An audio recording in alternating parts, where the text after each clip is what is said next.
Okay, meeting reconvened at 10:32 a.m. All officers present at the adjournment are with us and councillors, and I welcome Tim from Real Planning to the meeting. Councillors, we will return to agenda item 336, development application for Sunshot Industries. A comprehensive package of material in front of you. I might at the first instance ask Tim if you have any opening remarks for this item. No, nothing. No. Nothing to add. Shane? I'm good with it. Nothing to talk to. If you have anything, yes, before we go to questions. No, I think councillors have read it, and Mayor's given a raising. So from my perspective, it's a comprehensive report from Real Planning, so I'm happy for councillors to discuss as it is. The meeting is open. For questions, please.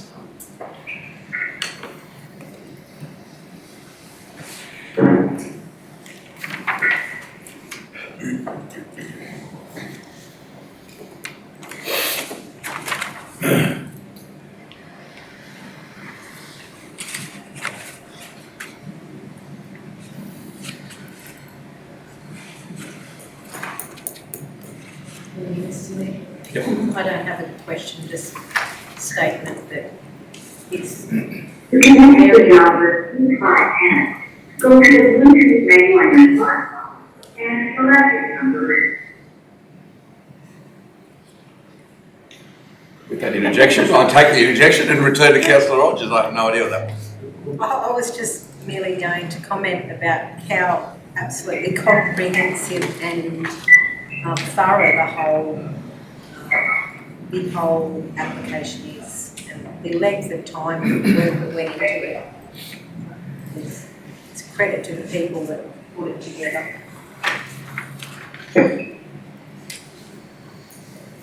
Thank you, Councillor Rogers. Councillor Peoples, do you have any comments or observations or questions? Good, thanks, Mr. Mayor. Councillor Gleeson. No, good, thank you, Mr. Mayor. I agree with the deputy. I agree with the deputy. There's very full on and informative motion. Thank you. Councillor Hanson. Thank you, Mr. Mayor. Councillor Arthur. Through you, Mr. Mayor, just from the planners, if we can get an explanation around the preliminary approval process and then like full approval. Tim? Yes, so the preliminary approval component, applicants generally apply for that when they haven't got 100% of the detail confirmed for what the future development will look like. So what they do is they set up a process by where they provide sufficient information for us to assess the application, but then in the future council will receive applications for more ground truth and more thorough applications, and they will be things like industry uses that will have greater detail submitted with the application. So this is just a precursor to those applications being submitted down the track. Yeah, so it's basically a in principle approval, like we don't have objections to the change. Yep, no, that's right, that's right. Tim, would it be fair to say though that even though it's to use Councillor Arthur's phrase, in principle, or a variation approval to use a technical term, it does, this resolution does in and of itself create the BRES code. Sorry, just let me find that reference. The BRES code, and that code will be used to assess certain future applications, and there could be, as a result of the acceptance of the BRES code, the changing of some developments from impact assessment to code assessment. Is that correct? That is correct, yes. So the code, when the application was lodged, the applicant didn't actually submit a code. They just asked for future applications to be assessed against the current planning scheme and the industrial criteria in that.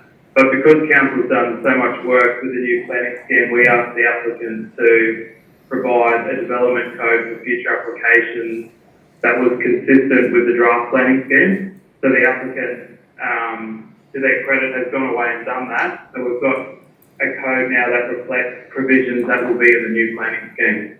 So I think that's a really good outcome.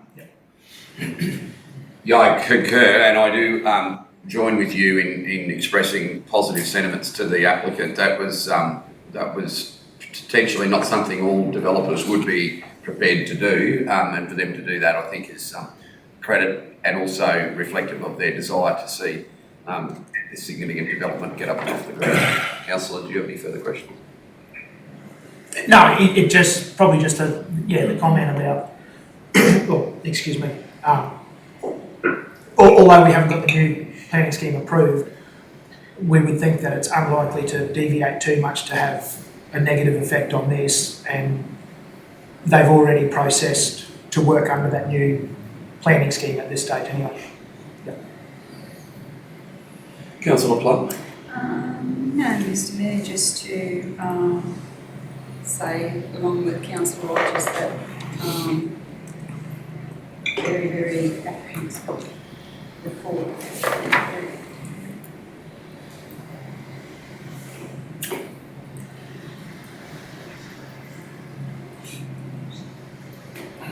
No.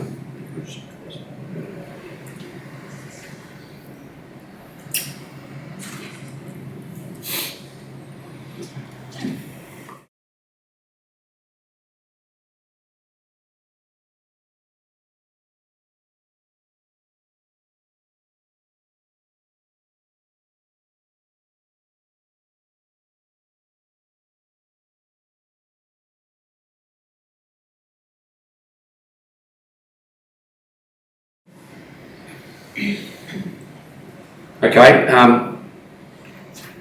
I guess if there's no further questions, in closing the commentary around this resolution, it's a very significant development application that's required considerable assessment.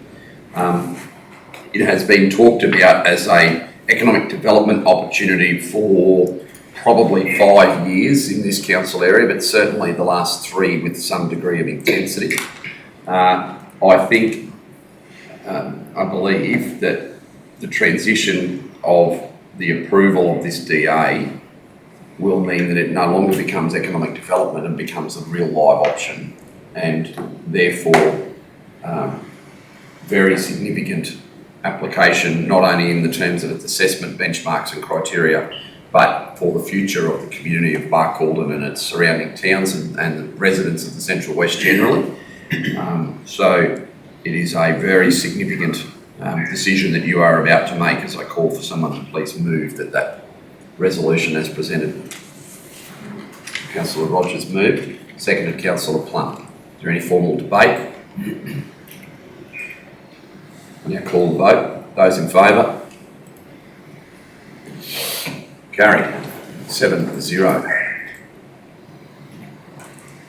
That'll be the most anticlimactic meeting you ever dialed into, Tim. What was that, sorry? I said that'll be the biggest anticlimactic meeting here you ever dial into with the DA for us. So there you go, with one as substantial as that and one question. So well done. Well done on the way you presented the report. And Mr Mayor, my question was more so for the viewers at home than the room, I think. Yeah, no, very good. Thank you for the manner in which you presented that very comprehensive report. The questions answer themselves as you read through it, so thanks very much. Thank you, Mayor and Councillor. Thanks, Tim.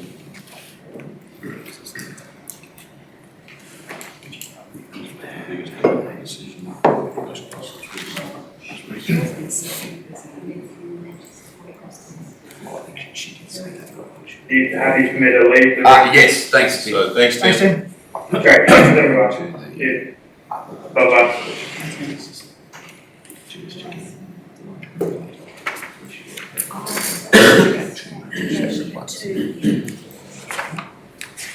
352, can I have somebody please move the Community Care Services report be received?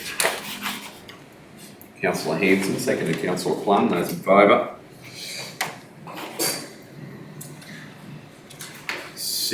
7-0. So, You can do it. Pass that off. that's not bad. Mr. Mayor, we've support is a change in it, which we've taken out the housing component out of this. The aged care, pensioner units and community housing, as discussed through last meeting, that it was not a part of the community care services, and individual projects like CHSP, home care packages 60 and better, home assist secure and DIS. Further more detail on each individually has been also presented, Mr. Mayor.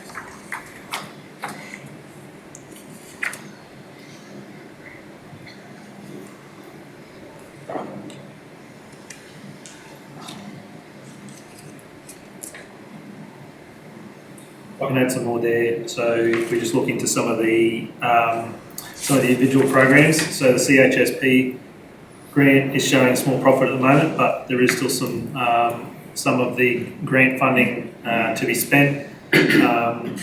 We compare that with the home care packages. We've identified there is some reporting that we have to do for this financial year, which will attract some of the grant funding that's unclaimed at the moment in that space. So if you have a look in the table on the second page of the report, the home care packages, you can see there's a fairly large chunk of year-to-date budget with very minor amount of revenue against it, so that will resolve a lot of that variance. In the Councillors Home Assist Secure program, there has been some good results and progress towards spending of the prior year's grants. Due to the surplus money left over from last year's grant, I think we touched on last meeting, there'll be, I think it's reduced funding that we'll receive this year because the funding is designed to be spent on the works that we're providing, and if we haven't provided that yet, so therefore the money isn't required. Our NDIS is showing some healthy numbers. As I mentioned in the finance report, we are about $200,000 over budget in expenditure, but that has been reflected with the additional revenue as well. So before we take in some of our administrative overheads and depreciation, we're looking at a $31,000 profit for the year. I think the net result from memory is, if we have a look for the year, this is a lot better than where we were previously. Councillors, questions?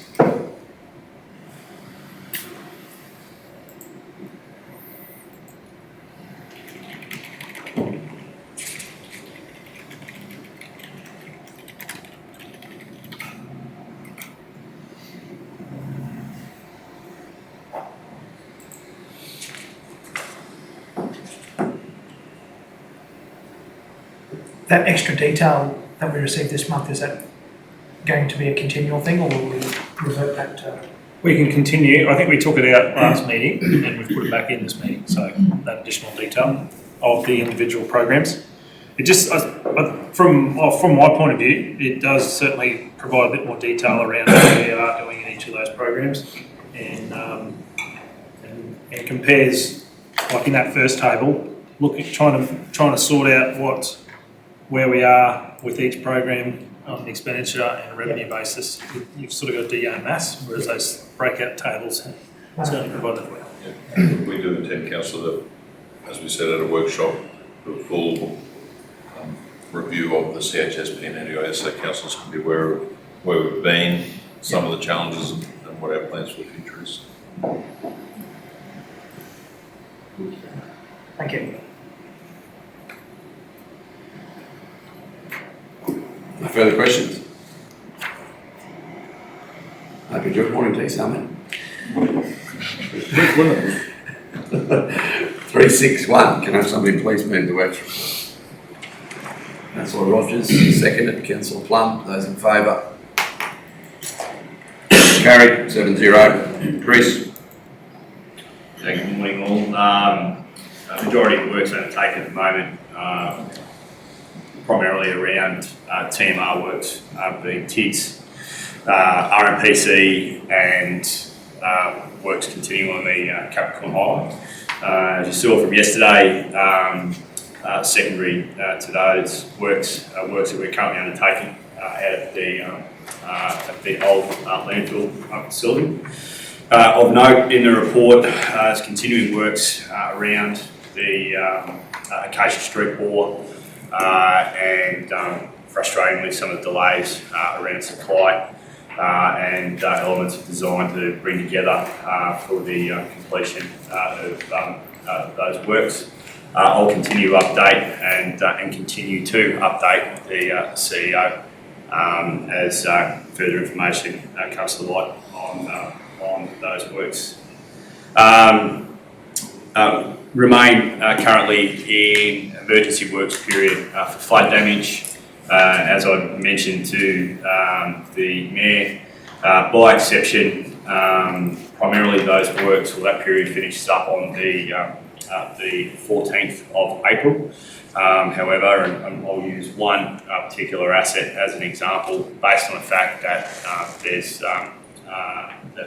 that Texas Road has been closed.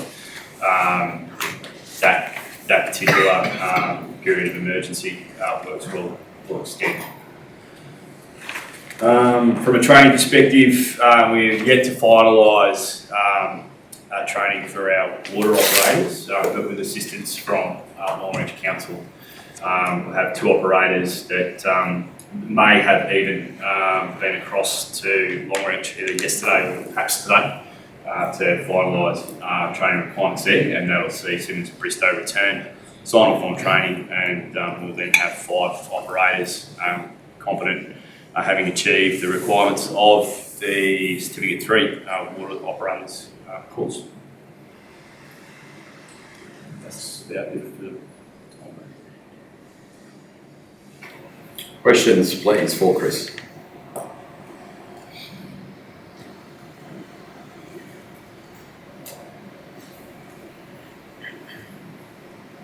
Through you, Mr. Mayor, the SCADA installation is complete at Mullabara Aramaca Park, it's now online. So does that mean that it's working like you can see what's happening over there? It's all ready to go. Through you, Mr. Mayor. So we've had a handover, may have been a couple of weeks ago, from Rob Schultz and Safe Group.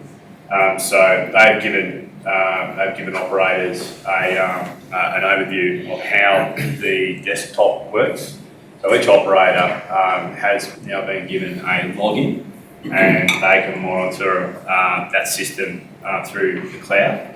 And it also triggers the use of a text service, so a text notification service that allows operators to be made aware of high-level, low-level alarms and the like.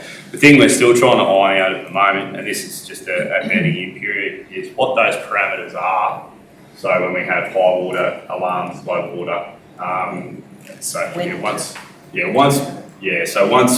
we iron those out, we'll have a much more efficient system. I probably see a bit of frustration from some of our operators due to the fact that initially we had issues with just based on the security parameters of how that information is shared, who was initially able to have access to those text notifications.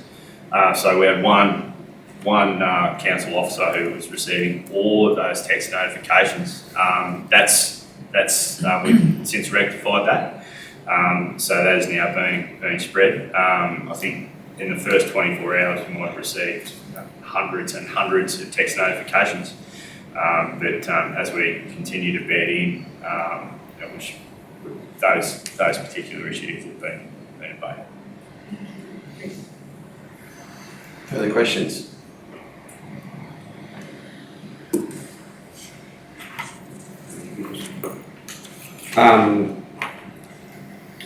Not directly our asset, but one that we have impacting. Have you had any further follow-up following investigation into the Clement Alpha Road, bitumen farm? No, not yet, Mr. Mayor. So I've sent out a request across to GBA last week when Senior Work Supervisor presented those photos. So what we're talking about is there's been a section of rutting on the Clement Alpha Road. Having a look at the photos, it's just due to saturation.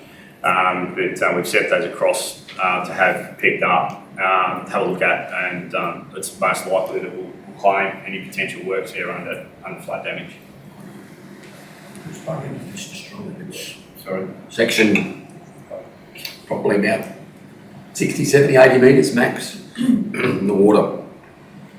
The water's just laid against it for too long because it's just been too wet there in Surbiton South, and it's just eaten through, and you walking on the bitumen, the pavement moves like under the weight of a human.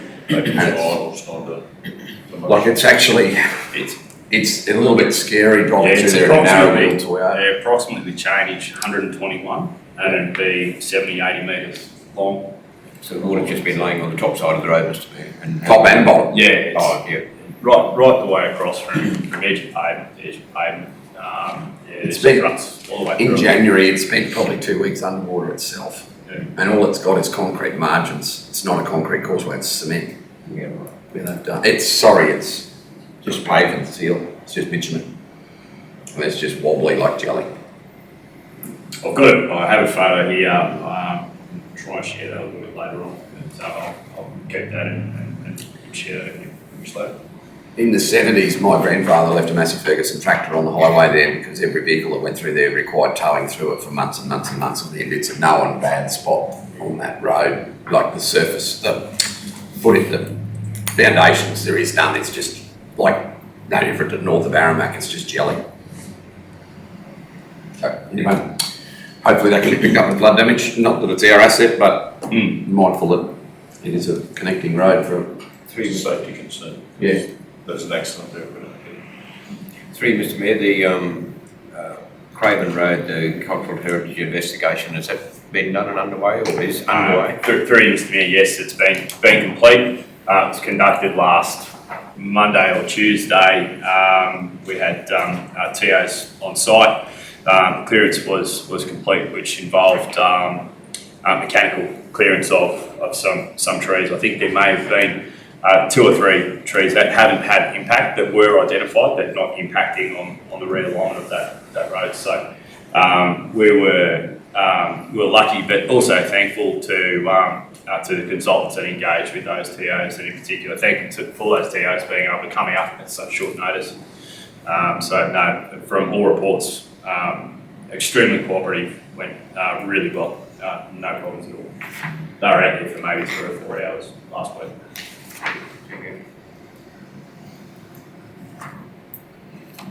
Further questions for Chris?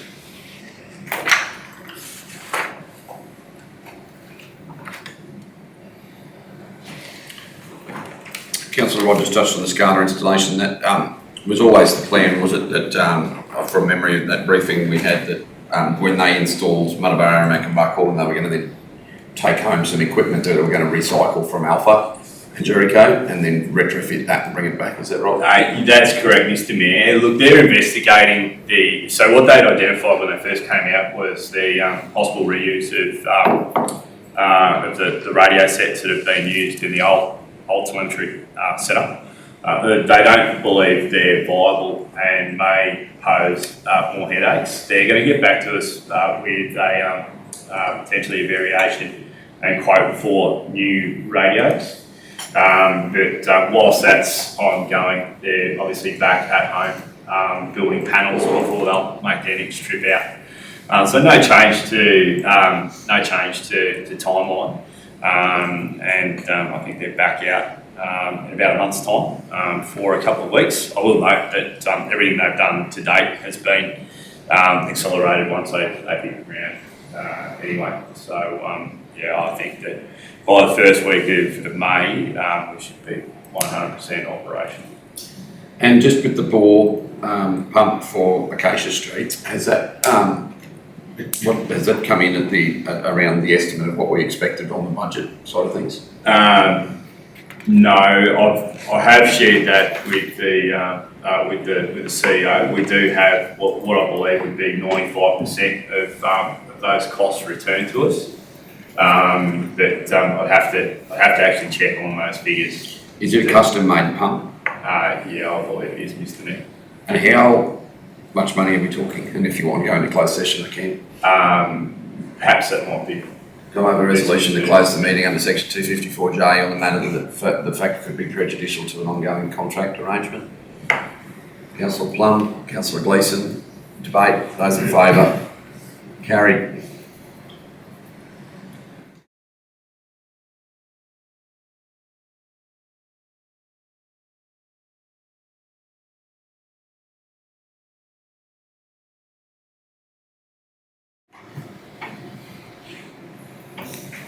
Reconvene out of, can I have a resolution to come out of closed session, please? Move to Councillor Plum, second to Councillor Gleeson. Those in favour?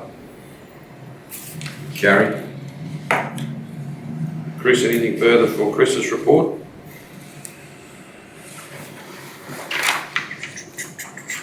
I think you have a conflict of interest, Councillor. 362. Chris, can you address this? Did miss the man, sorry, I'm just shut down here.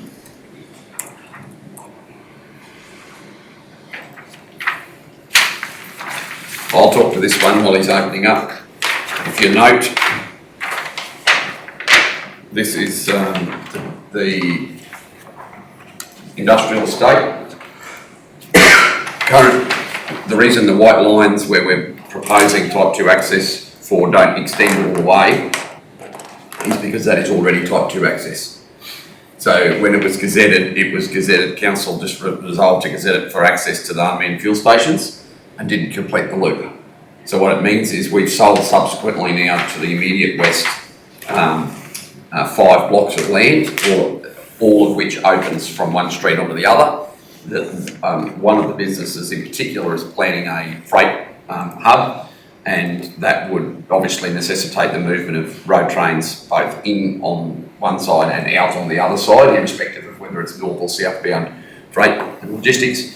The extension of this type 2 road train corridor means they don't need to decouple at their boundary, bring one through and then go and get it. It's not for any reason. That obviously the other element is that the only bit of that loop that is sealed is the bit that's already gazetted. But the majority of type 2 road train routes in Australia are not sealed roads. There'd be no reason I would see that from a council law's perspective why that would need sealing as a priority. If that industrial estate continues to expand and become utilisation, then logically from an asset maintenance point of view, it would make sense as a future TIDS project or something to see that sealed for sure.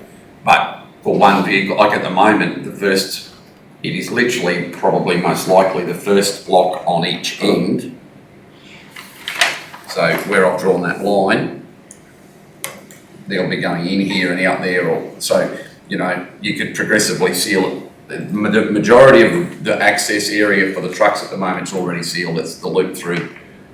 So I think I've done a site inspection of this twice now. Probably was just an oversight at the time because there was no further development. They just gazetted it as far as it was required. We could do the same. We could only gazette it as far as people have purchased, but I think that just saves a future problem of bringing it back if we just do the full loop and then give it to put future budget considerations to seal or enhance that loop. For the truck drivers in the room, there's miles of room at the intersection on the western end to get type 2 road trains right the way around. Councillor Rogers, any questions? Councillor Plum? Councillor Peoples, any questions about that? Sorry, you've got the maps there. You might be just struggling to see my demonstration here. No, it's all good. Mr. Mayor. All right, well, if we can turn over now, please, and discuss the Plum Lenswood, please. Chris? So Mile Street currently is designated for type 2. This links to a couple of things. One that we discussed today, being the development application for the BRES, and previously Council's resolution to close Lancewood Drive from Oak Street. And on the second map that I've marked up there, you'll just see the proposed extension that I've put there. You can't actually see the road names very clearly, but we've got Plum Road, then north of Plum on Jacaranda to Lancewood, and although indicative, I've just named Lancewood Drive for approval as well. Yep. That makes sense, Councillor. Yeah, just a question on that down Lancewood Drive with that Sunshine Energy thing. Does that allow way down past wherever they're going? It does. Look, all I've stated in there is Lancewood, so I guess it's Same deal. If we're going to do it, we might as well do it now. What we would be gazetting if we pass this would be the entirety of Lancewood Drive. Now, it'll be the entirety, but not the rail. It'll stop just shy of the rail crossing on the eastern end, because otherwise we'll end up with a stacking issue. Yeah. So it will probably stop, perhaps, like literally right at it. Yeah. I just noticed it wasn't shown on this map, so I just thought, well, if we're going to do it, might as well allow for that now. Yep. The interesting thing to note is that the BRES is only actually authorised to use type 1. They've only requested it. But I concur totally with you, Councillor Hanson, that Lancewood Drive should be type 2 with the exception of the rail crossing. Definitely don't want to approve that. And all we need to do to action that is install a sign on the other end of type 2 road train route. Plain and simple. Councillor Rogers, any questions? No, Councillor Philip? Sorry.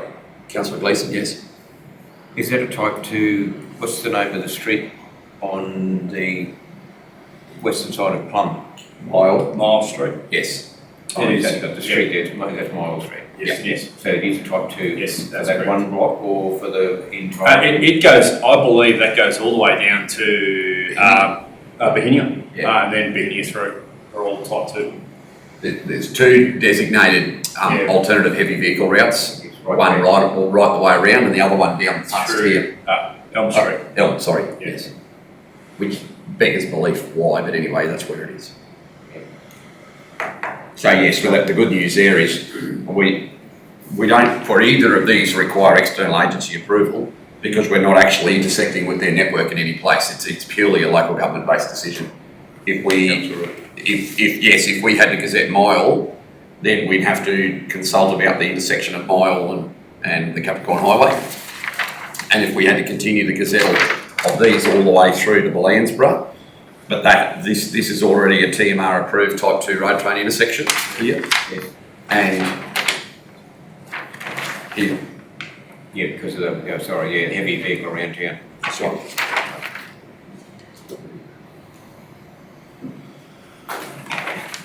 Okay. Councillor Peoples, any questions about that one? All good, thanks, Mr. Mayor. Righto. Do I have a mover? Councillor Plum moved, Councillor Hanson second. Debate. Those in favour? 7-0. 6 was it bad? 6-0.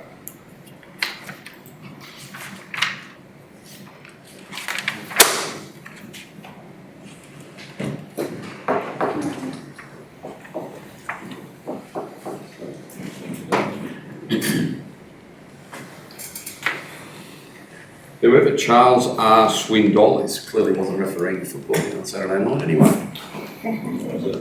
Well, his quote is that life is 10% what happens to you and 90% how you react to it. He would have been in the grandstand. Sorry? He would have been in the grandstand. No, I think he's got his facts a bit wrong there. Damien's report, can I have somebody please move that it be received and noted? Councillor Rogers, seconded by Councillor Gleeson. Those in favour? 7-0. Mr Mayor, is Damien not well? Oh, just not here today. Oh, okay. Just a question for him, which need not go through to the questions on notice, just to follow up to the leasing of the Pine Hill Reserve. Has that been actioned yet? We decided it. Has it been resolved? I understand that the lease was being signed this last week. Okay. Yeah, last week. Excellent. I haven't confirmed to see if it has been, but, I haven't seen it yet. And Bustinia, sorry to jump ahead to reports, but the Bustinia Reserve one's been signed and actioned. Mr Mayor, yes. Excellent. just a couple other comments there. We have concept meetings. We're having a concept drawn up for the Alfred Gates down there and then once we've got some concept designs come back, we'll talk to the tourism group and down in Alpha, and then we'll also workshop that with council as well. That's on the way. And the showgrounds work, there's also been some engagement with a contractor that looks at the PA systems to come on site. We're arranging a date for that in the next week or two, and also the start of the conversation with the contractor as well. And that's provided to. Excellent. Councillor Beatles, any questions? Councillor Gleeson? No, yeah, thank you. Right, thank you. Councillor Hanson? No, Mr Mayor. Councillor Plum? No, Mr Mayor. I have your supporting information from the Desert Uplands Committee requesting a refund for an invoice that they have paid for the hire of the Jericho Hall.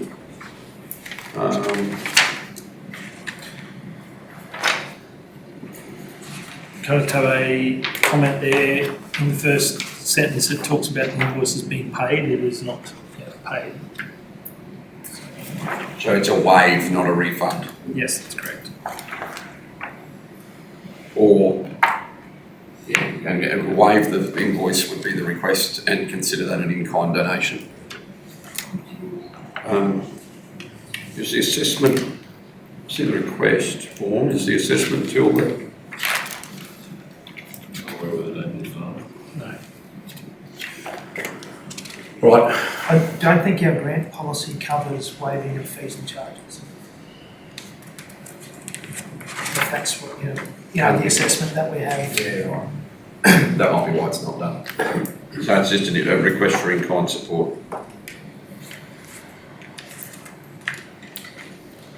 Right. The reasons we gave the council for consideration was it is a request in post the event. So this happened back in July last year. Following up with the invoices outstanding, that's when this request has come to light. Yeah, and they spoke to me about this, and I sent to put the written request in some considerable time ago. So it has been a while coming through. Sorry. Mr Mayor, in the future though, if they want to have meetings at the Jericho Hall, they can apply through the grant system, can't they?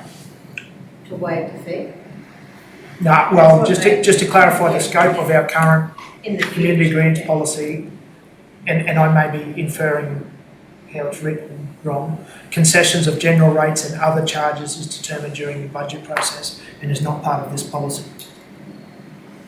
So through the chair, general rates would refer to council rates and other charges like water charges and things like that, not fees and charges. That would be separate. Right, okay. I'm reading it wrong.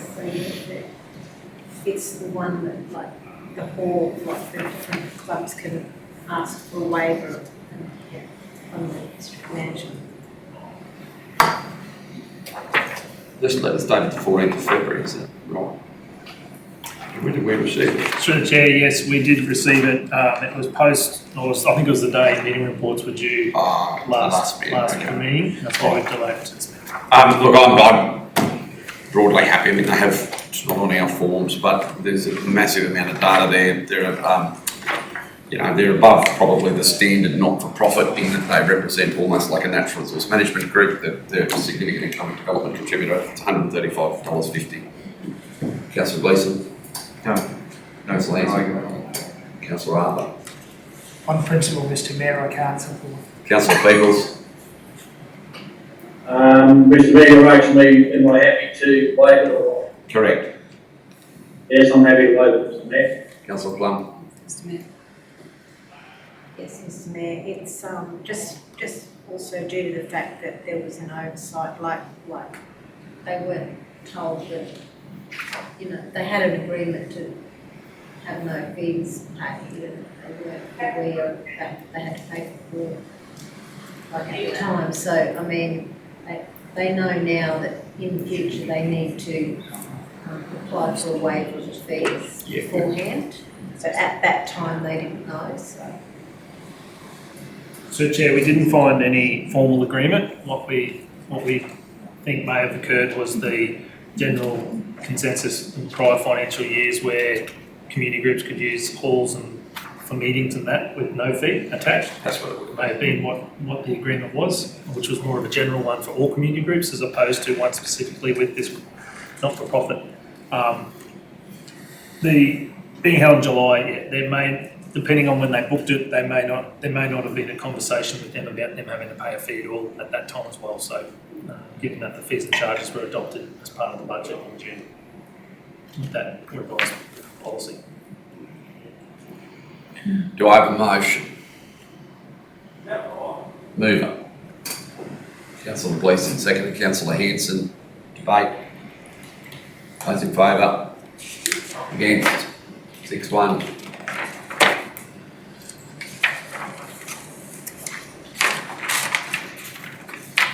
Mr Mayor? Councillor. Yeah, what was the motion, sorry? The council approves in kind support of $135.50 for the hire of the Jericho Town Hall by the Desert Uplands Committee. Okay, yep. It's slightly different, you're correct, I'm sorry, councillor, I realise you're remote. It was amended slightly from that was put to the agenda. Yep. You're still waiting for your vote to be recorded in favour? Yes, thanks, Mr Mayor. Can I have somebody move the Aramac-Munnabara District Board, please? Councillor Hanson, second, and Councillor Rogers, those in favour? Carried. 4. Through you, Mr Mayor, if you like, I'll just hold the comments for the project to the project progress report later on in the meeting. I'd just like to thank Council for giving me the opportunity to go to Brisbane for the Local Government Women's Conference. It was 2 days of networking and team building. It was really good 2 days. I learned a lot actually and met some really interesting people. And it was good to hear their stories on how they got to be where they are in local government as CEOs or directors. It's really interesting. The electrician's been to the nurses' quarters in Munnabara now and had a look at the wiring. He doesn't think there's any issues there with the wiring. It's got a new electrical box on it, so and the plumbing and sewage, plumbing and water has also been looked at, and they can't see any signs of any real issues that may occur there until, of course, it starts to be used, and then I'm sure things will pop up. The Harry Redford Cattle Drive. So at present, we've only got 2 bookings. I did speak to the boss driver yesterday, and if we don't get any more bookings by the end of the month, we may look at calling the drive off possibly, or we'll just see what happens there in the next week or 2. The Mayor will probably speak later on about the Munnabara Reuse Recycle Committee when we met with them.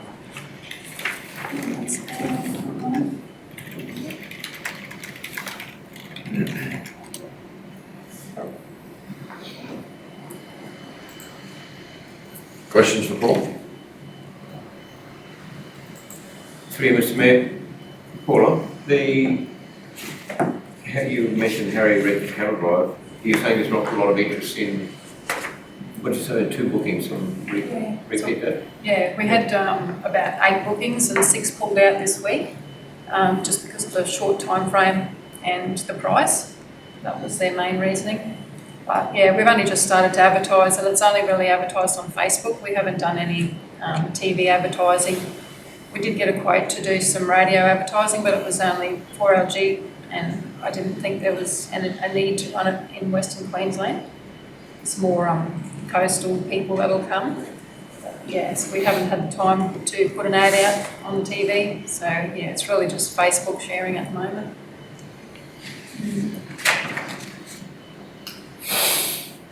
Through Mr. Mayor, Paul, did you, in your meetings and training, you say you had a RADIF meeting. Is that meant to be RADIF? Yeah. Yes, through you, Mr. Mayor. Jenny and myself and Amber sat in on the RADIF meeting with Arts Council or Arts Queensland. Yeah, it was interesting. We learned a lot. When you went away? No, this was just on a Teams meeting. So all of Queensland councils sat in on it if they wanted to. Yeah. They just talked about the funding agreements when they closed September, I think. All the grants are due for acquittals, and yeah, I thought it was quite interesting that RADF is run through the libraries a lot in other councils. So yeah, they're in charge of it, the libraries, which is interesting. So was the grant funding is due in September? Yeah, I think it's what they Because said last today. year it was April. Yeah, they keep looking at So that changed. Yeah. September. So that's good. I think there was a lot of talk about when it should be, whether to go to the financial year or to why it was out in September or why it was in April. So yeah.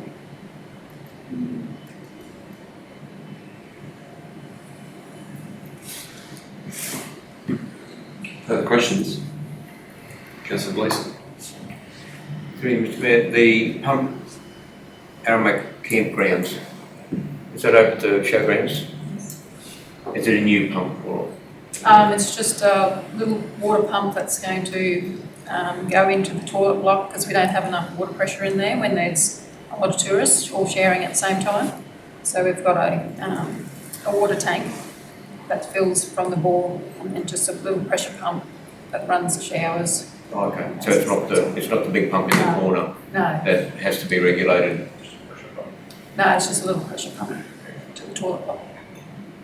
Thank you. I just wanted to ask a question about that because the big pump in the corner, if there's something happening in the showgrounds and there's pop-up sprinklers happening, it's a bit of a nightmare for everybody. It's got to be sort of nearly manned, isn't it? Yeah, 3 years ago. We are, once we get a plumber on deck, definitely look at that because there are issues with the plumbing there, with the sprinklers.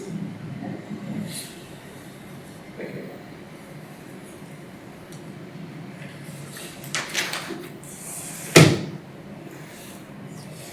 No further questions, we'll go to agenda item 3.8.2. Oh, sorry.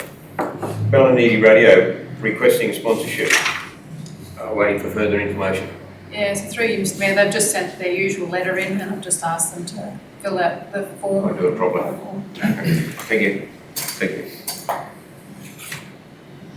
think I might have said it at the last meeting when we considered the request for Alpha that I had been in conversations with Ballinedy and encouraged them to put in requesting outlining some of their fees and having a good look at what we're sponsoring instead of just cash sponsorship for an event to put towards something that a committee like them that operates purely on their own ground without any assistance from council actually needs, as opposed to committees that are using council grounds, that we're already providing hundreds of thousands of dollars of assistance to just about every group in every town, whereas an event like Ballinedy operates purely on private owned land, massively. They're out of town, so they're ambulance. So I have told them twice that if they were to indicate what their first aid and ambulance costs are, that could be something that council might consider.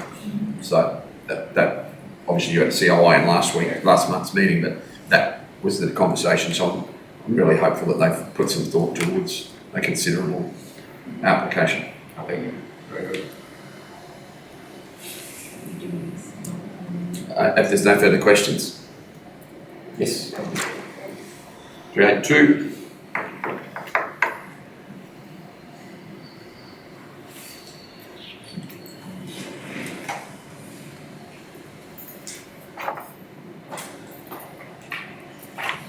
questions or any additional comment?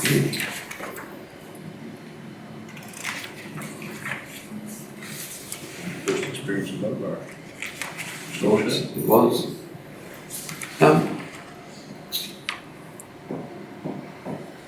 Why didn't we budget for this? Is it just an oversight? I've got a question for our next, on my list for our next budget stuff about regional events, because we gave $1,500 last year, and if it's... Must have just missed it, eh? And that goes to Ballynidi as well. If it's an annual event that we want to support, then yeah, we probably should be looking for budgeting.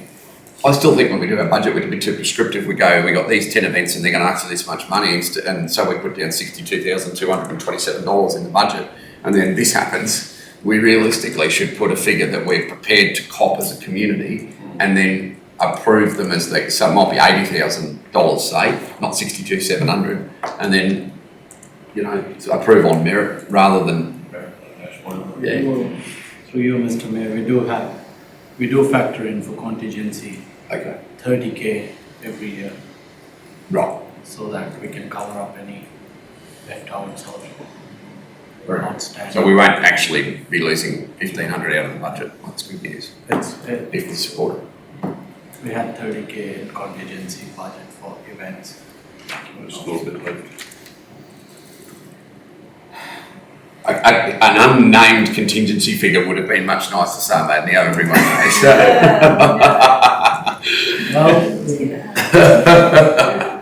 You're talking quite, ask Councillor Peebles if he could hear you, maybe no one heard it. Yeah, I'll say. There's free money on the table. Councillor Peebles heard him all like that. Maybe he could have With a smile on his Yeah, face. look at him. He heard every word.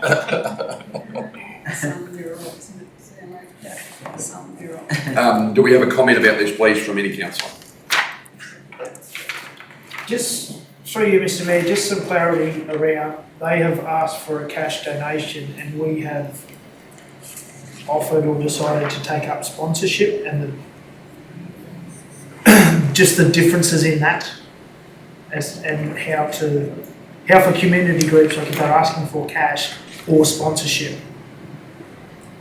Like, I know sponsorship is cash, but you can give a $2,000 cash donation and get nothing out of it, or we can sponsor something. I suppose we do get naming. We get named as a donor, but I think there's a difference in a cash donation and sponsorship. So I guess they've asked for the cash donation, and then you selected the $1,500 Paula as the one, like where we would fit. Is that?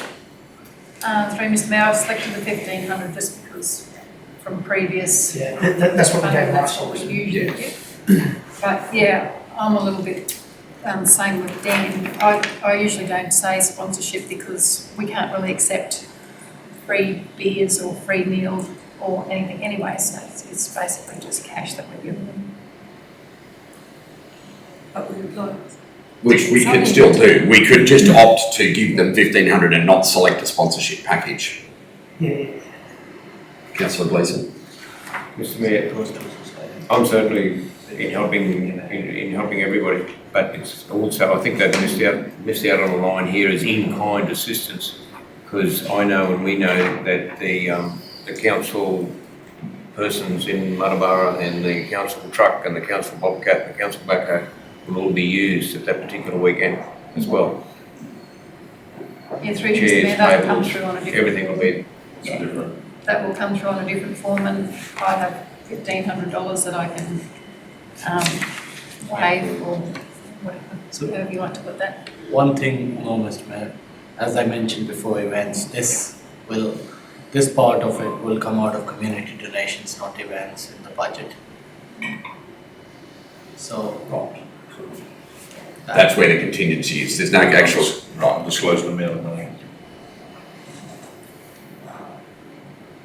Mr. Mayor, Councillor. Mr. Mayor, I believe we should sponsor, because at least you get some naming rights and you get a bit of recognition for doing it. And then if it's a problem because there's 4 free lunches in the marquee, we'll give them away to someone else. We don't use them, but I think we should get a bit of mileage out of the sponsorship we give, not making a donation. Is anyone against giving them the 1,500? No, Mr Mayor, even though I voted against, I wasn't strictly opposed to the money going back to Desert Uplands or whatever it was before either, but it's that process that we, especially when it comes to community grants, like we seem to be jumping over sometimes, that I have issue with. And that's why I asked the question between sponsorship and a cash donation, like the request for cash. So this will come from the donations budget. Yes, Mr Mayor. All right. Do we agree to sponsor the stock show for the sum of $1,500? Is the recommendation that we do? We take the word sponsor and leave it in there. Is everyone in favour of that? You're moving that? Seconded? Councillor Hanson? Debate? Yeah, please, I'm not trying to shut it down. No, I'm just trying to get it together in my head. Like, again, I'm not against it, I'm not against the principle of giving the money, but it's just the process, and it is probably predominantly whether our policy around community grants, like, I don't think we've got anything in policy around sponsorship that way. Through the chair, we have we did not called sponsorship, it's referred to as cash donation in the policy. So the types of grants that council provide is cash donation, plant hire, or provision of it, in-kind support or a fee waiver. Yeah, but for me, a cash donation is different to sponsorship. Like, because other than somewhere, a sign that says Park Auburn Regional Council supported this event, sponsorship normally comes with, as Councillor People said, a bit more, like the sponsorship options are a media, Facebook posts, like there is more, well for mine, there is more attached to sponsorship as opposed to the same dollar figure in a cash donation that the recipient can do whatever they like with. Whereas if we sponsor something, there's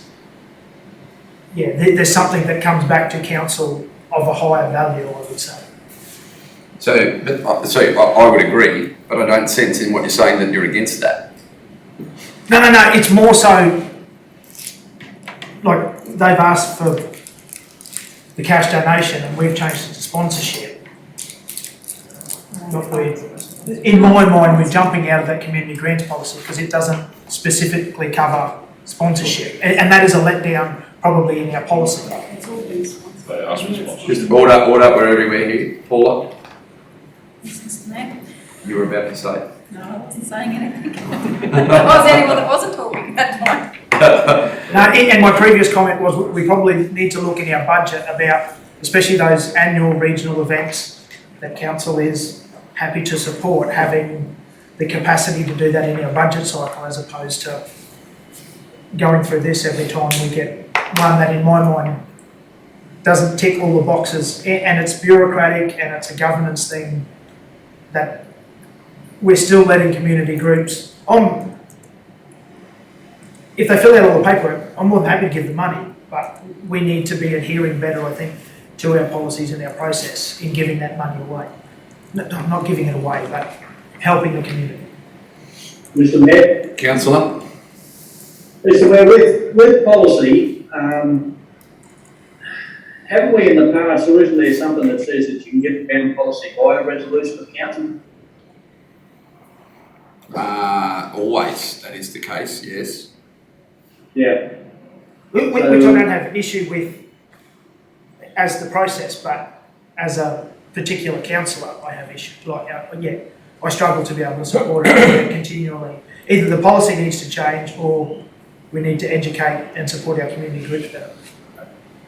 So I'm just struggling there, Councillor Arthur, a little bit. I guess there is definitely some sort of nuanced difference between sponsorship but the cost to council is identical. whether we just give them $1,500 cash that they don't tell anyone about, or we give them $1,500 and they list us as a sponsor and we get So yes, there might be a difference, but is there a practical, like, does it, from a budgetary and internal consideration point of view, is there really any difference? Not from a financial one, no, but just a little bit of good press back to council, It's a good thing. like benefit to the community, like about that sponsorship, and that we're still most likely going to give the same amount of money, but the recognition that council is doing it. So are you suggesting that to help the process here, our form, hence our policy, should have an option for sponsorship as opposed to just purely cash donation? So that they can request sponsorship as opposed to just requesting cash? Probably, Mr. Mayor. And that's what I said, like, there's probably some deficiencies in our policy that don't cover just straight sponsorship which is still money that they can, it's unrestricted, they can do whatever they like with it. It's just that council probably gets a more tangible, like, we get a list of what we get for our money as opposed to the money and we just get a mention that we donated.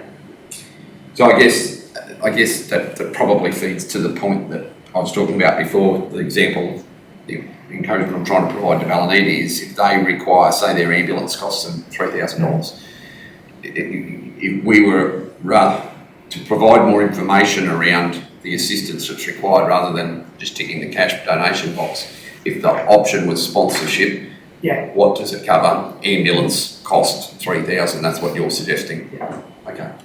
And ideally, I would like to see council, I doubt a community event would limit the amount of sponsors, but I'd like to see, the community support sponsorship wise, and if they have a sponsorship space left or unfilled, that council can utilise that. Like, ideally, I'd like to see the money come from the community and then, council can fill a gap. But I don't have issue through our budget process, looking at some of our annual regional events and identifying those for specific help. As you said, whether it's ambulance fees, Well, I guess I've always insurances, or I've always struggled with having a community events bucket and a community donations or cash donations. It's all effectively the same thing. We just branded into two different buckets of money.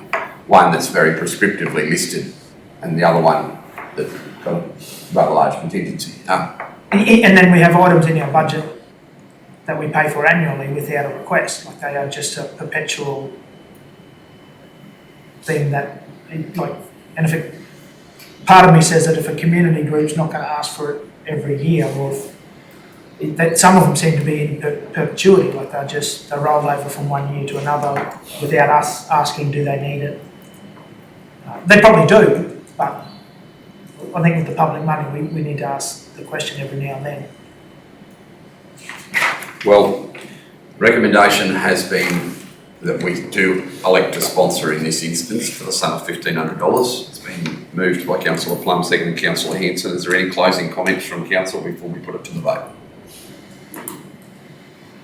Mr Mayor, it does say in the request for assistance that they wanted 2,000, Yes. and we're only giving them part of that. And it Sorry? also says We're giving them more than half. No, part. Oh, sorry, no.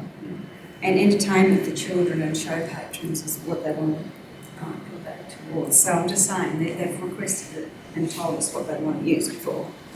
Yes, that's right. And I guess I had accepted that as a good enough explanation, but given that we will probably fill out this form that's included in the agenda and circle platinum and send it back as sponsorship, it probably technically doesn't quite come together. But I think generally speaking, most of us would understand. And perhaps the need to nuance that via policy is something we can look at. I'll call the vote, please. Those in favour? Against? 6-5-1. We'll have to. And again, Mr Mayor, Let me out. it's easy for me to get on my soapbox about that when I'm fairly confident that it's going to go through. But I think it's just something that we need to clarify around our policy.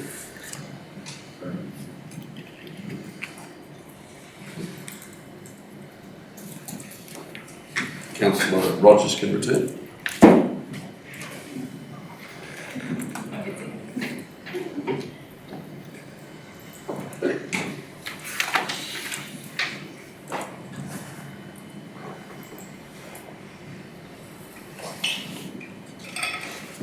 Can I have somebody please move Jenny's report be received? Councillor Peoples, seconded Councillor Plum. Those in favour?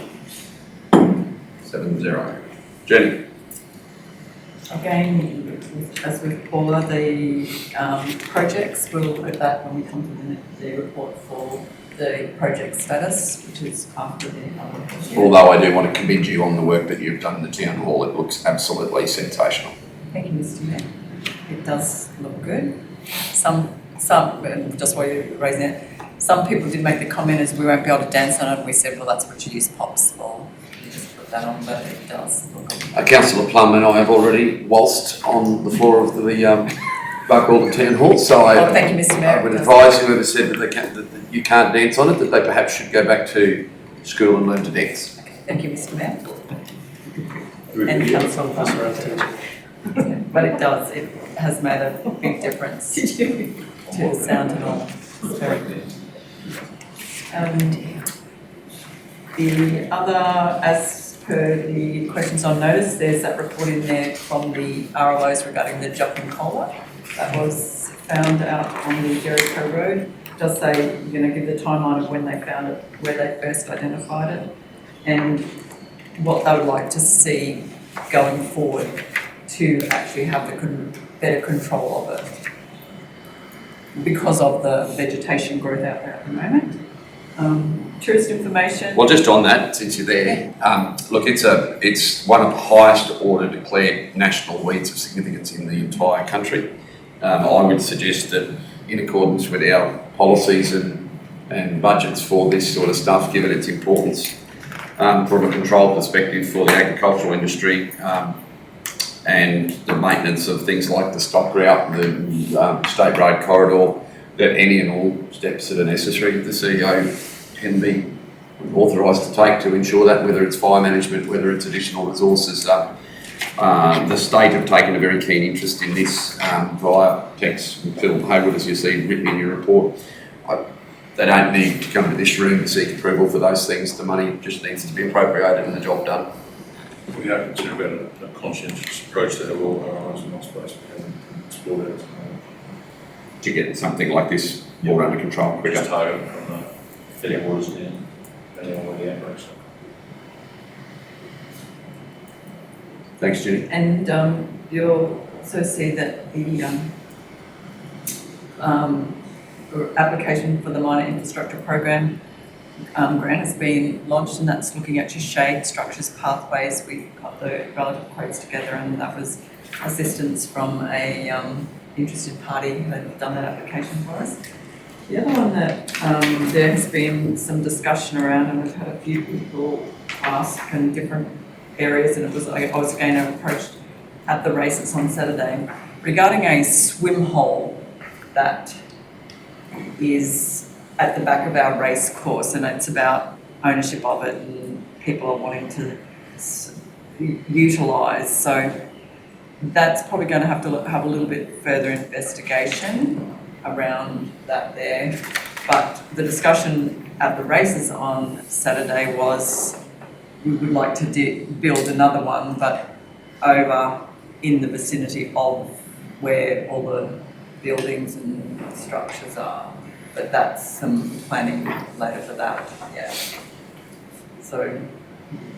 Mr. Mayor, I can't hear too well there, sorry, what was that about? It's about the swim hole that's that's down on the back end of the race course, down near the stables there. There's been some people interested in, or well, expressed interest in about using a swim hole again, Councillor Peoples. Okay, can I just, Mr. Mayor, some of us that have got horses in work in Barkwell, do you want us to remove ourselves from this conversation? No decision's being made, it's only just an information. Yeah, only because, okay. yeah. But just letting you know that there are people asking about it Yeah, and I think they're probably asking other parties other than myself as well. So I just thought I'd say that it was raised again at the races on Saturday. And apart from that, everything else seems self-explanatory. Questions, please. Councillor Gleeson. Thank you. Councillor Hanson. Yeah, through you, Mr Mayor. Jenny, how did you ever get on with using possibility of using tyres out of the red park there to stabilise that day? Did they ever get back to us on that? Were we allowed to do it? Through you, Mr Mayor, no response from that at all. Did have some further discussions, I don't know if it was with the Director of Works, around about what you would be required to do engineering-wise if you're going to do that, if you call instead, we're going to call it a retainer wall rather than just using it for gardens. Through you, Mr Mayor, I have followed up informally based on the request that Jenny did send through. Look, I can chase it up again. The idea was, I think, looked at, but probably hasn't been given any closer consideration with regards to design. Again, I just need to follow up, and I'll do it on Jenny's behalf. Thank you. Mr Mayor, Jenny, that could be a good bit of bunding for out of the dip. We could use some tyres up in a bit of a bunding area out there. Sorry, I didn't hear you there. We could use that as a bit of a bunding area out at the tip, got plenty of tyres there. Through you, Mr Mayor, that would again be something the Director of Works is looking at. Through you, Mr Mayor, yeah, we certainly can. I think that there's a lot of material out there that we would be looking to utilise to bund up for segregation of bays at the tip, separate to anything that Jenny's been considering with regards to retaining walls and the like down at the back of the rec park. But we're also considering tyres, old ergon power poles, and potentially concrete as well. So yeah, we're not limited on options, but I guess if we can find a more favourable and suitable and acceptable use for things like tyres, I'd probably give preference to something like at a retaining wall, something like that at the rec park. So there's plenty of other material that we can utilise for something like that out at the tip as well. I just thought it was a great way of using some vegetation around, like, to show that we're, Oh, good. Thank you. Further questions for Jenny? One other question, Mr Mayor. Regarding the, or any noxious weed that is on private property in neighbouring stock routes, does RLO got the authority or to ring the persons and have a talk to them and maybe get permits to go into private property? I know with that Good Neighbours program that was around there a while back, there was, the idea of that was to try and do a 200-metre buffer on private property. So would the Barcaldine and Alpha RLOs been talking to the people at Lochinvar? You would think. They're authorised people, but I'm not sure they've got access to people's properties without prior. To expand, no. I think the Good Neighbour program covered that, and from what in the information that I was given, I do not believe that they have spoken to that landowner. I think the cooperation was with the people from the property that they actually found it first on. I can follow up on that. What was that on this and come back with that? Yes. The general biosecurity obligations, councillor, we aren't the regulating authority for individual private properties.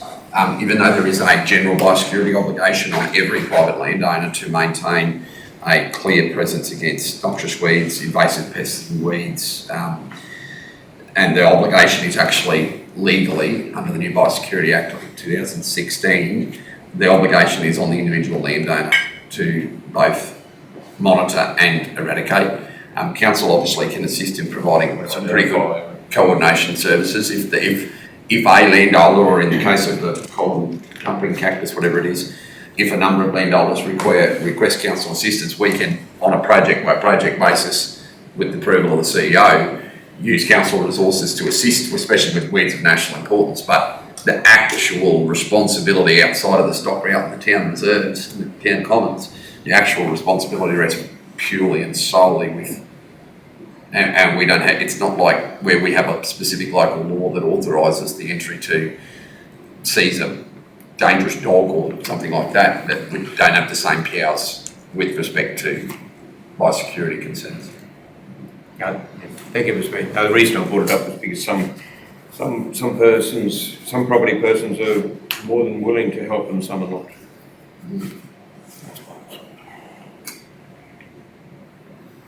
And the another thing, the Buckhorn races, mind you, the rain has certainly helped with the Buckhorn races, and the showgrounds area looks magnificent. And full compliments to everybody that's involved and the young gentleman that's over there doing most of it on his own. Yeah, Jenny, that concurs for the showgrounds as well. That is the best I've run on that surface ever. I've been doing it for a little while. I'm not saying it's perfect, and top dressing and a bit of levelling and all of that sort of capital improvements would help, but the actual condition of the turf is first class. The maintenance, and Councillor Bless is right, nothing beats rain. You can pour megalitres of bore water onto something and have it, you think it looks good, but rain obviously beats that. But I think all of our facilities right around have benefited from the rain, and I can't believe how the Parks and Gardens crews are keeping up in all towns, to be fair. All the district managers, you're doing a good job, but yeah, the complex over there looks incredible. Further questions, please, for Jenny. Councillor Hanson. Councillor Rogers. Councillor Peoples. Good, thanks, Mr. Mayor. Councillor Plum. Oh, good, thank you. All right, thank you, Jenny.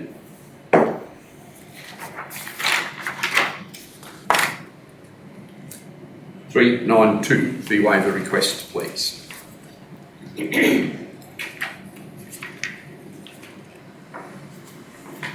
Jenny, background. To you, Mr. Mayor, I received a phone call from the managers asking about waiving of this fee. They made the call to go and get the chairs and tables and grandstands over there for the sale, just so that there was some comfort for the buyers on the day, and they would just have come forward to request that fee be waived. So, just to get this perfectly straight in my mind, Topstock didn't organise this, or That is correct. did they request it though, do you think? You know any background there? Mr. Mayor, from my conversation with the sales manager, no, they didn't put in a request for that. The agent, the manager thought that it was just a good idea to have it there for the comfort of the public. You're probably right, but there's a commercial operator, Topstock, and those selling vendors have got to provide as much of that as anything. Anyway. To you, Mr. Mayor, I did mention in the phone conversation that it is actually the responsibility of the person hiring the facility if they want to have that equipment there. That's what I I did thought. mention that to the sales manager. I mean, personally, I feel sorry that the contractor's out of pocket for something that he got no financial return out of at all, but that's... I'm not in a habit of lining cattle agents' pockets, and unfortunately Cameron and Kate have probably done this. Cattle agents get extremely good money for selling those cattle through these facilities. Extremely good money. The very least they can do is take their vendors and patrons' comfort into concern when we provide the facility for them at very minimal charge. There's a reason why they sell here and not elsewhere, because we don't charge the earth. Seems dandy that they wouldn't just pay 233. That's more than the commission out of one bull. Less, than the commission from one bull. Anyway, maybe I'm jumping through things. Your actual recommendation is that we don't approve it, so I'm supporting that. Councillor Gleeson. Oh, I agree. I'm disappointed that the bill is going to the wrong people. That's out of our hands, I believe. Councillor Peebles. I think I'm with you, Mr Mayor. Councillor Hanson. I'll support the motion, Mr Mayor. Councillor Arthur. It's unfortunate for Cameron and Kate, but I agree. Councillor Plum. Actually, Yes, that's what I'm thinking, Mr Mayor. no, you're fine. These people are they're not an entity related to Elders in any way, and Elders was not the bull sale operator, so no, you're fine. I'm in favour of the resolution, Mr Mayor, but they just need to catch up next time, don't they? Yeah, I'd be catching up with Topstock this year when they turn up for sure. If I was Cameron, I feel like I genuinely, there's not one part of me that's liking the fact that our locals are copping $233, but that's just not how those facilities should work.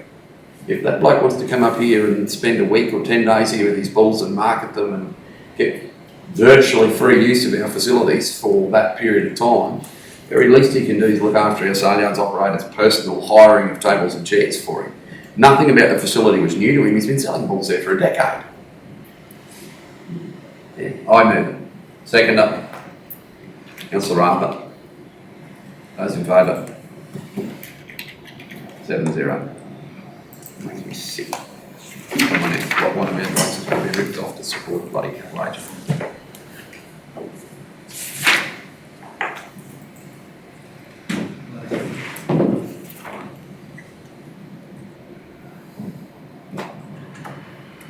$393. This went to Jenny Community Consultation, as you've listed. Yes.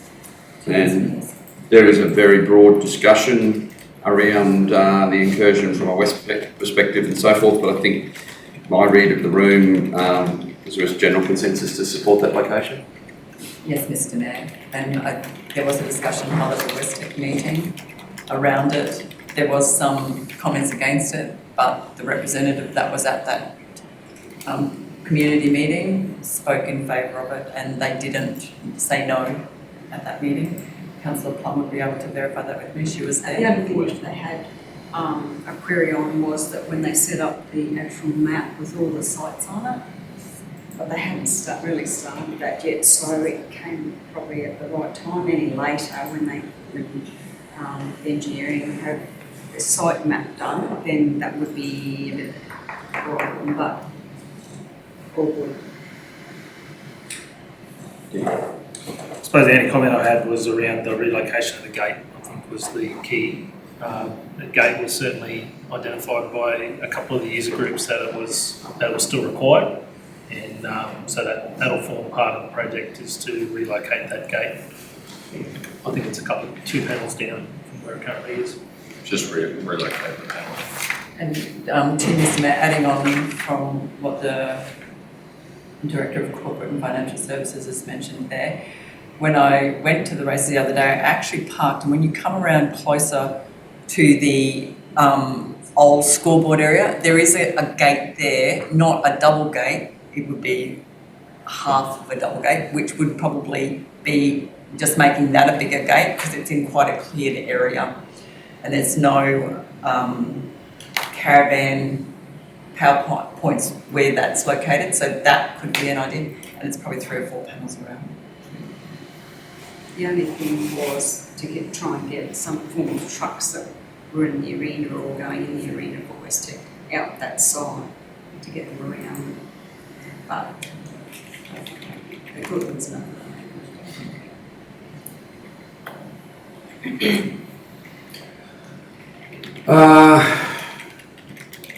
Mover. One. Hanson seconded. Debate. All in favour? Carried, 6-0. Councillor cannot return because he needs to be out for this one as well. 394. Replay my initial conversation for the last one, which was brought up, discussed at the community user group meeting.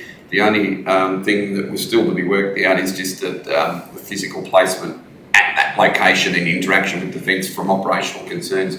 I think we don't need to discuss that today. The location is the location. It'll just be how it ties in with the existing pool fence around that fenced off area. Jenny. To you, Mr. Mayor, again, the report self-explanatory was discussed. It was raised at the Westec meeting that was held after a community forum.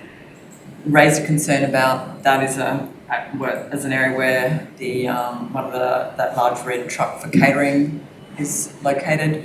They asked about would there be an outlet there where the truck could, empty into there. They're still trying to find out some information regarding that. I went back to the Westec committee about that.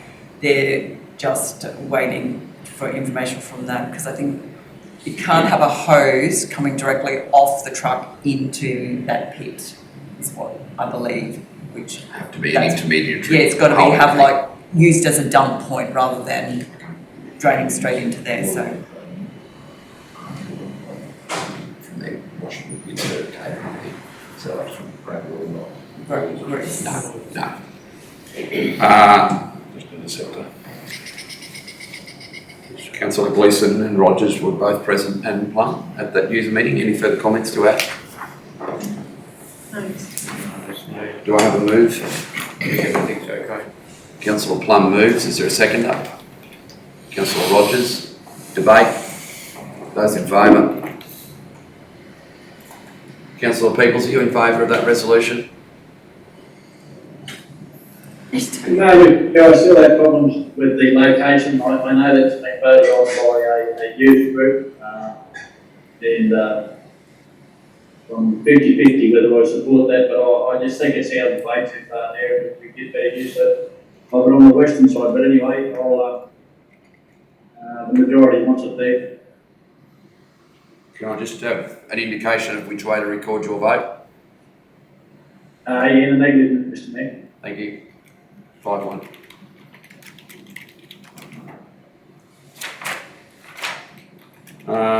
This time, Councillor Arthur can return.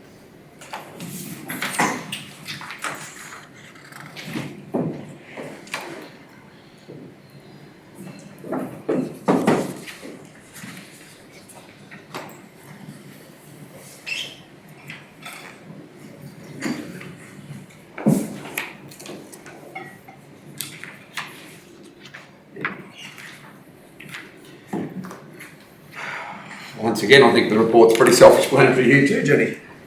Yes. Yes, it is. Comments?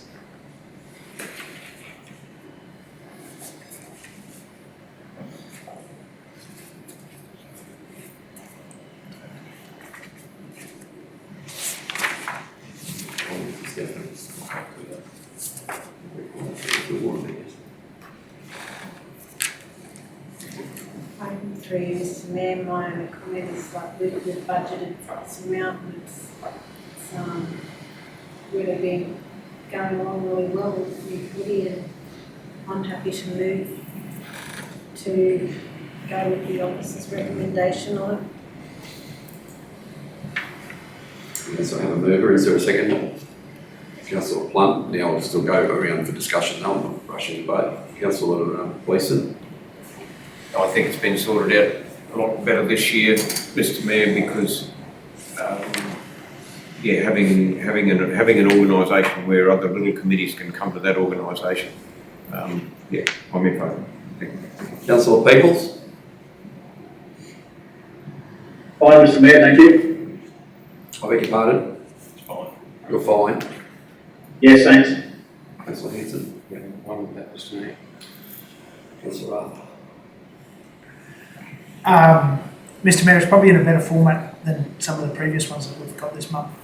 As in, we've got the weighting sheet and the assessment.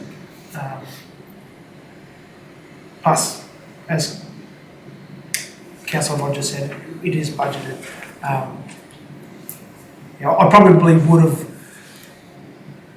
liked to see maybe a bit of a breakdown of what that $20,000 might be going towards, or even if it's after the fact, like if we get a report back to say, look, I don't think that's unreasonable. no. I think I'll get a report back at the end, it's good to know what. Well, it would be nice to know that, and I doubt this is the intention, that only $5,000 of it is spent and $15,000 of it is pocketed, but just to cover off on where our money's going, it would be nice to maybe get something back after the fact. Through you, Mr. Mayor. What else is on the list? Through you, Mr. Mayor, I do have a document that was provided to me from the committee about the groups that have currently gone to them for assistance. So you've got like your senior league, there's going to be some 16 better, they're looking to run a bingo, there's the Mayday committee, the Barrels for a Cause, then you've got in-kind assistance to the markets are going to be, they have cash as well, the race club. Please hold, then the please generator. hold, Jenny, I just want to adjourn temporarily.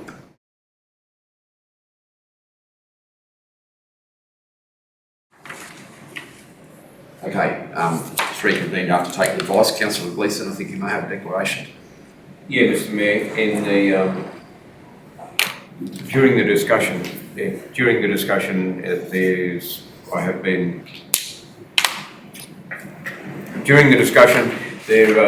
been some names put up, and I have a close relationship to one of the organisations that is going to receive some of the funding, so I will be declaring a interest and conflict of interest and leaving the room. Thank you very much, Councillor Gleeson. Councillor Gleeson leaves the room at 12:24.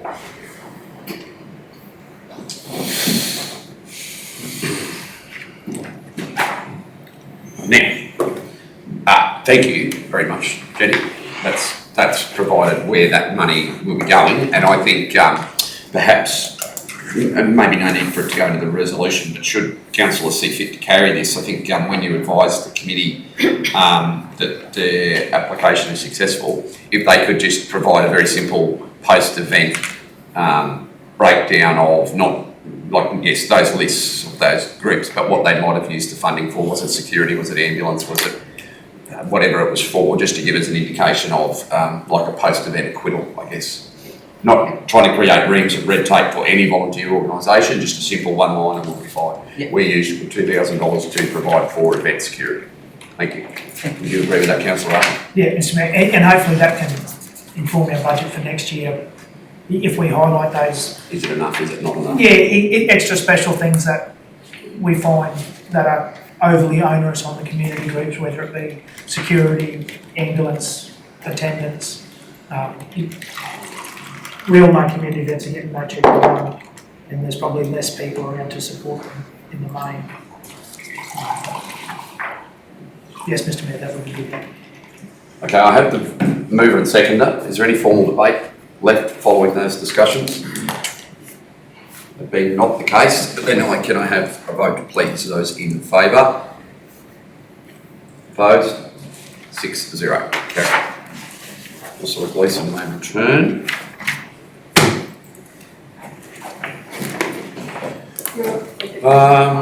Is lunch out today? At the union. 12 what? 30. Adjourn for lunch.